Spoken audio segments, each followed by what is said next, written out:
all that foundation, he could be a player at 8-1. Yeah, absolutely. I used him underneath. I think this horse, and in my early pick 5 ticket, back on a fast track, first off the claim for Steve Asmussen. Probably going to have that mid-pack stalking trip.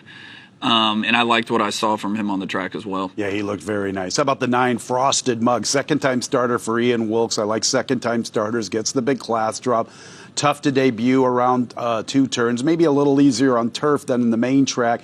Didn't show much running. Frosted out of an Albert the Great mare. You would think that Albert the Great blood will play pretty nice over this fast racetrack. And the 2 workouts since the debut seem to be pretty good. Yeah, and the dam was a dirt sprinter, one here at Churchill Downs many years ago, 17 years ago to be exact. But I see why they ran him on the dirt in the first start. He's a half to Thatcher Street, excuse me, who Ian Wilkes also trained, who earned $466,000 on the turf. Another sibling is Private Island, who was a turf horse. So I understand why they debuted this horse on the turf.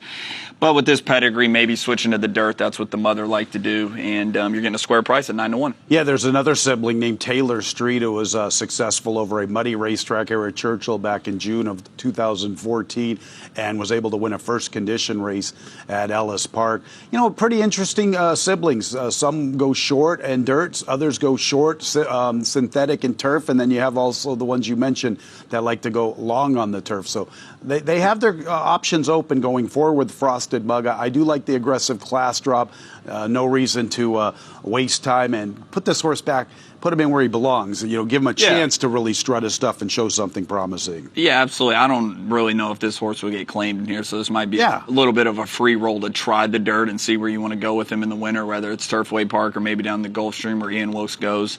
But yeah, the pedigree suggests that he should be able to handle the dirt. Probably not going to have much speed, but does have an outside post with Julian Leparoux. You know, David, you got to like the 2-year-olds because I saw Banker's Jet. We just saw your top pick. Gray is okay. Here's first. The 2-year-olds, they always seem to make a good impression. Yeah, they're feeling themselves out there. They got a lot of energy. Looks like they're all going to show some speed. But, yeah, I think the number 3 will probably be the pace in here. And my number 4 will be sitting right off your top pick. And your top pick's taking some money down 9-1. Yeah, he's down to 9. Did you just bet? I have not bet. I made a little bet earlier, but it was kind of tied into Army Nurse, so it doesn't have really much reflection on this win pool. But all right, we're 5 minutes away until this early pick 4. The 8, Hard to Blame. The 3rd-time starter for Bill Mott out of that nice maiden special weight race at Horseshoe, Indianapolis. He's the favorite at 8-5. Gray is okay. Back in for 30. Looks like one of the players 2-1. Those two are basically dominating the wagering for the early pick 4, our second race on the Sunday card here at Churchill Downs.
Less than a minute.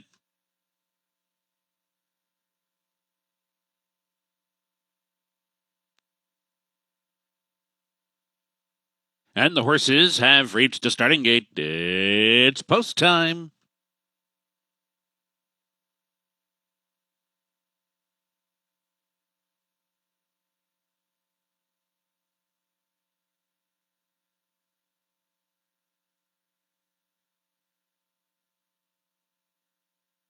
Waiting for Gray is okay. And Frosted Mug.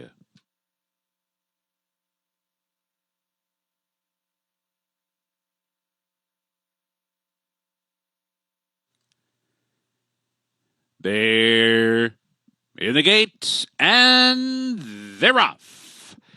Hard to Blame from the outside breaks out well with Banker's Jet and Blythe's Ferry down toward the rail. Gray is okay's not far behind. Trouble with the Curve down toward the rail as they race up the chute. Just about 6.5 furlongs to go. They come into view. Banker's Jet, the leader, just more than a length as they cross the gap to the main track. Blythe's Ferries alongside second, mild pressure. Gray is okay, tracks them third. Trouble with the Curve comes through to the inside. A big opening down there for Trouble with the Curve, and they're up into third at the 5/8 pole. And then it's Hard to Blame on the far outside fifth, fairly strung out in the front half of the pack. Verst is down toward the rail in sixth. Frosted Mugs in seventh, and Bravazzo Mosso the trailer. 22-3 was the opening fraction, 45-4 for the half mile, so Banker's Jet barrels along out there. And it's a 3-length lead as they hit the 3/8 pole.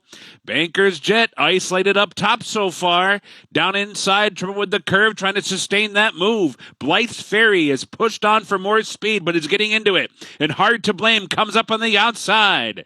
And Verst swings into action as well. So they're off the turn. Banker's Jet, the leader at the 3/16 pole. Hard to Blame comes up alongside. Verst getting into gear on the far outside. Furlong to go. Hard to Blame comes away with the lead. Banker's Jet gives way. Verst second and trying to reel in Hard to Blame. 50 yards to do it. Hard to Blame and Verst, and it's that way on the wire. Hard to Blame first. Verst second. Banker's Jet third. Then it was either Frosted Mug or Blythe's Ferry.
Number 8, Hard to Blame first, 5 Verse second, 3 Banker's Jet third, 9 Frosted Mug fourth, 2 Blythe's Ferry fifth. Not official.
Into the winner's circle, Hard to Blame, a 2-year-old son of Hard Spun from Blamed by Blame. Owned by Kleber Massey, trained by Bill Mott. The winning jockey, Jose Ortiz. Hard to Blame, bred in Kentucky by the owner. 139.6. Not official.